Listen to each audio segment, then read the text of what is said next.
Hi, I'm Claire Sullivan and welcome back to the Senzing Cookbook.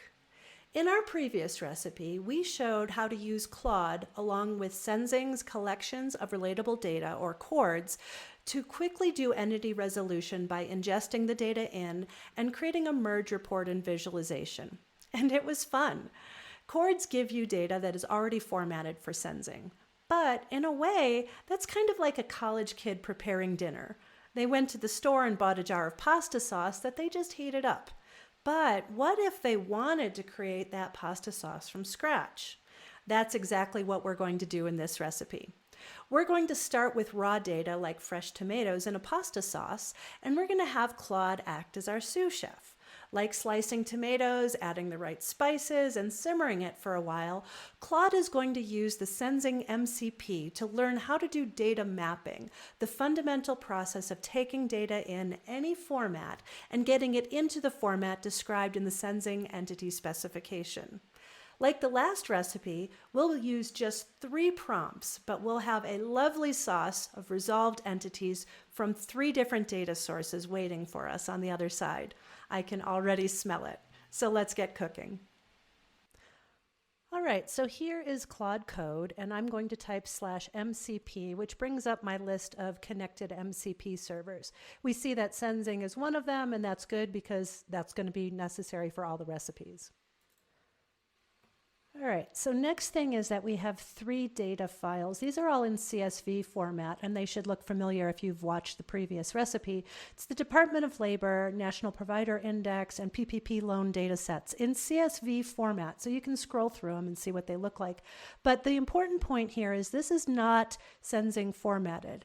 So the purpose of this recipe is to show you how to take data that is not in Senzing's format and get it there with one prompt. So here's the prompt, and it's going to be in the article, so I'm not going to read all of it. But the point is we're taking the PPP loan data and Department of Labor data first. We're making this statement, be sure to use the Senzing MCP, do not rely on general training. And now it's off to the races. So let's talk a little bit about this. We told it where to find the Senzing license file.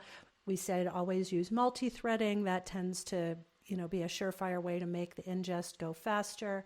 And in this process here, this process of taking non-Senzing formatted data and putting it into Senzing format is mapping. Now, mapping can be a very sophisticated process and take some time, but what you're going to see here is that Claude is handling all of that for us. It understands through the MCP what mapping is and what the Senzing entity specification is, and it's just going off and doing that automatically for us. It's automatically detecting what's in these data sets and mapping it into the appropriate format and then loading it into a SQL database.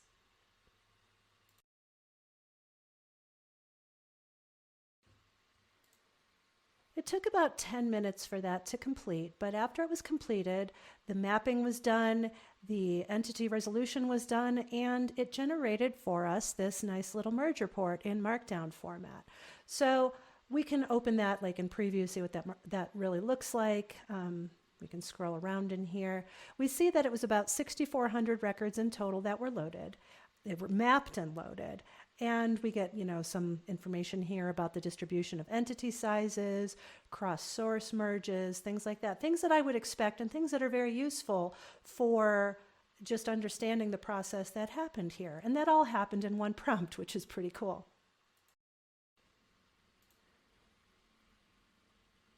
But now let's say I want perhaps a visualization of this. That's always fun. So I'm going to have a prompt here. And again, this prompt is going to be in the article asking for a web visualization so that I can drill down a little bit here, maybe have a little bit of a network graph going. And again, just one prompt, and we're going to have a visualizer in just a second.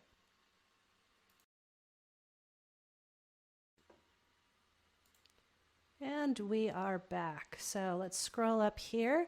And we can see that there's this nice live web page living on our local host. We'll copy and paste that address into our web browser and see what we get. All right, we clearly have a visualization. Let's zoom in a touch here. We see that we have PPP loans and Department of Labor, and the PPP loans are in blue, Department of Labor in orange. I have multi-record entities on the right there, and you can see with those little numbers, how many of the source records came from the PPP loan data, how many came from Department of Labor, and we can just keep clicking around here and see what happens. And we see that the network graph changes based on who we click on here. For instance, we've got this one. Those little records show the actual original source records. The green one shows what the resolved entity is. So, we can kind of get a feel. We've got related entities here. And these are using these, the normal Senzing relationships, such as possibly related, possibly same, ambiguous. So that's cool. So now let's say we wanted to add another data set here. In this case, we're going to add the National Provider Index to this. Again, it's in CSV format, so the AI has to go in and figure out how to do the mapping. And that process can be complicated and take time, but we're getting it done in just a single prompt here, which is really cool. Now, why might we do this? I mean, there's a notional idea here that, we've already looked at who has labor violations who also got PPP loans. So by adding in like the National Provider Index, these are doctors. So we might be looking to answer the question of, did any doctors with maybe labor violations, maybe not, also get PPP loans in this data set? So by adding this new data set in, we will then obviously let the AI handle the mapping and the entity resolution. We'll come back here in just a minute and see what it did, because it's also going to update that visualization for us. Let's give it a minute and see what happens.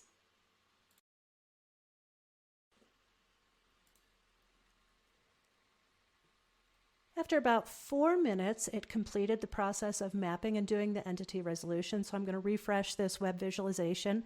Now I have the pink color here, which is the NPI data. So you can see there's a lot more NPI data than the other two data sources.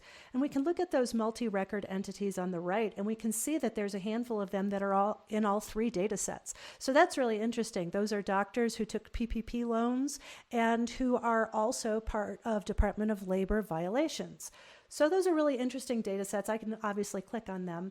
Now, one of the things that's really nice about this particular visualization that the AI created for me is that I can really click on anything within this graph. I can click on individual nodes and it'll drill down into those nodes. I can also look at the relationships, those lines between them, ambiguous, possibly related, possibly same. And I can see how Senzing identified those types of relationships. If you do it, it'll say things like plus name, meaning that they have the name in common, or maybe it says plus name plus address, meaning name and address are common. So really useful thing, and it happened only in 3 prompts.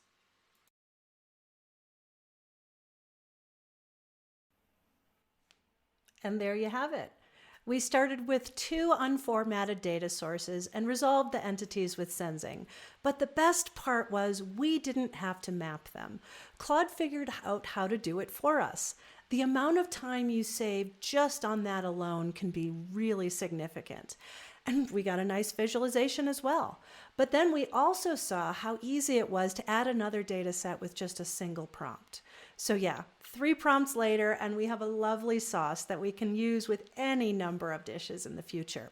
Save this recipe because it will be useful for a ton of our future recipes. Everything starts with getting the data in. But wow, was that simple. See you next time.